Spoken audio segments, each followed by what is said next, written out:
కాకినాడ జిల్లాలో పెద్ద పులి కలకలం రేపింది. కంబలపాలెంలో దూడను చంపింది. దీంతో గ్రామస్తులు తీవ్ర భయాందోళనకు గురవుతున్నారు. అటవీశాఖ అధికారులు పట్టించుకోవడం లేదని ఆవేదన వ్యక్తం చేస్తున్నారు.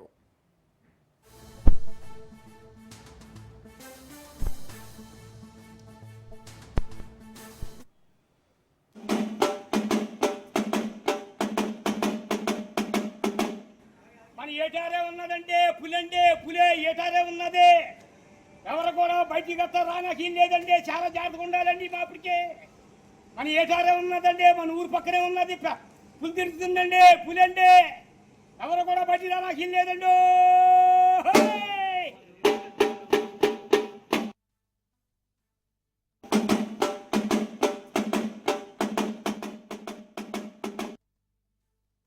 ఉన్నాయో లేదని క్యారెక్టర్కి వచ్చి చూసుకున్నామండి. చూసుకోబోతుకి దోణ తీసుకొని పోయిందండి పెద్ద పులి. దాన్ని బట్టి మీరు ఏంటంటే నాయకులు అందరూ మీరు వచ్చి మాకు ఏదో సహకారం చేస్తారు. ఫారెస్ట్ అధికారులు ఎవరు రాలేదండి. ఎవరు రాలేదండి. సాటింపు ఎన్ని గంటలకు వేయించారండి? 9:30 గత కొద్ది రోజులుగా కాకినాడ జిల్లాలో పెద్ద పులి తీవ్ర కలకలం రేపుతోంది. రైట్, ఇక ఇదే అంశానికి సంబంధించి పూర్తి డీటెయిల్స్ మా ప్రతినిధి సిద్ధు అందిస్తారు. సిద్ధు, చెప్పండి, కాకినాడ జిల్లాలో పెద్ద పులి కలకలం రోజుకు పెరుగుతూనే ఉంది. అసలు అటవీశాఖ అధికారులు ఎందుకు పట్టించుకోవడం లేదు? చర్యలు ఏ విధంగా తీసుకోకుండా ఉండటంతో గ్రామస్తులు తీవ్ర ఆవేదన వ్యక్తం చేస్తున్నట్టు తెలుస్తోంది. అసలు దీనికి సంబంధించిన అప్డేట్స్ ఏంటి? Thank you Gangotri. గత 18 రోజులు పెట్టి కూడా పులి ఉమ్మడి తూర్పుగోదావరి జిల్లాలో అయితే పులి అయితే పనిచేస్తుందని చెప్పొచ్చు. ఏదేమైనప్పటికీ మళ్ళీ రాత్రి నిన్న సమయం రాజవంశింగ మండలంలో కొండమై ప్రవేశించిన పులి మళ్ళీ మర్రివిడి పంచాయతీ కంబలపాలెం గ్రామంలో అయితే రాంబాబు అనే వ్యక్తి రైతు దూడపై దాడి చేసినట్టు పులి సంవత్సరం అయితే ఉంది. అటవీ శాఖ అధికారులు మా గ్రామానికి రాలేదని స్థానిక ప్రజలు అయితే ఆవేదన చెందుతారు. అయితే గత 18 రోజులు బట్టి కూడా ఉమ్మడి తూర్పుగోదావరి జిల్లాలో కాకినాడ పరిసర ప్రాంతాలు అయితే కొన్ని పరిసర ప్రాంతాలు అయితే మేకదోళ్ల మీద అయితే పులి అయితే దాడి చేస్తుంది. అయితే అటవీ శాఖ అధికారులు, రెవెన్యూ అధికారులు, అటు పోలీస్ యంత్రం కూడా పర్యవేక్షణ ఎప్పటికప్పుడు రోడ్లు బ్లాక్ చేసి ఎప్పటికప్పుడు స్టార్టింగ్ ప్లేస్ చెప్పినా కూడా పులిని అటవీ శాఖ అధికారులు పట్టుకునే ప్రయత్నం చేస్తామని చెప్తున్నారు తప్ప పట్టుకునే ప్రయత్నంలో కూడా ఫారెస్ట్ అధికారులకు ఎప్పుడయ్యారు చెప్తున్నారు. గత కొంతమంది రైతులు అయితే మేము పొలాలకు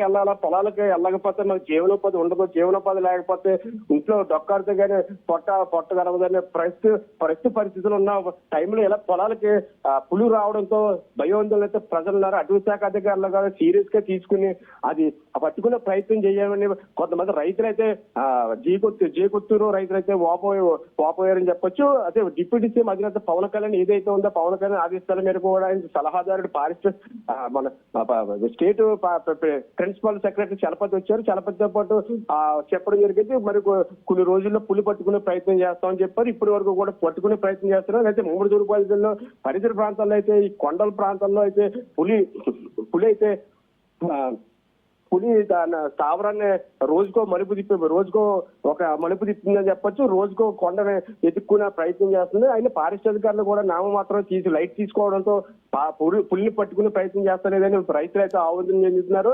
అయితే హనుమాన్ టీము, తిరుపతి, శ్రీశైలం టీము ఎన్ని టీంలు వచ్చినా కూడా పులిని పట్టుకునే ప్రయత్నం చేస్తున్నప్పటికీ అంటే పులి రోజుకో కొండ దాడుతుంది, రోజుకో జిల్లా దాడుతుంది కాబట్టి వాళ్ళు కూడా పట్టుకునే ప్రయత్నం ప్రజలందరూ అప్రమత్తంగా ఉండాలి. లేగదోడ మీద అయితే దాడి చేస్తుంది కాబట్టి మనుషుల మీద దాడి చేయకపోవడంతో ఫారెస్ట్ అధికారులు కూడా దీన్ని సీరియస్ గా తీసుకుపోవడం అని కూడా విమర్శ అనుకోవచ్చు. ఎందుకంటే ఇది కొండ స్థావరాల్లో ఒక జీవి ఒక ప్లేస్ ఎంచుకున్న ప్లేస్ లో ఉంటుంది. దానికి ఏదైతే పులి ఉందో పులిని కాలర్ మైక్ పెట్టుకుని ఎప్పటికప్పుడు అప్డేట్ చూసుకుంటారు. ఎప్పుడంటే ఆ కాలర్ మైక్ ద్వారా దాన్ని జీపీఎస్ ద్వారా కూడా పులి ఎక్కడ ఉందని ప్రతి నిమిషానికి ప్రతి అరగంటకు కూడా ఒక ఫోటో వస్తుంది. ఆ ఫోటో ద్వారా ఆ పులి ఎక్కడ ఉందని వాళ్ళు అటవీ శాఖ అధికారులు ఎత్తుకున్నారు. అంటే పులిని పట్టుకునే ప్రయత్నం అయితే ఫారెస్ట్ అధికారులకు ఎప్పుడు చెప్పొచ్చు Gangotri. Right, thank you Siddhu.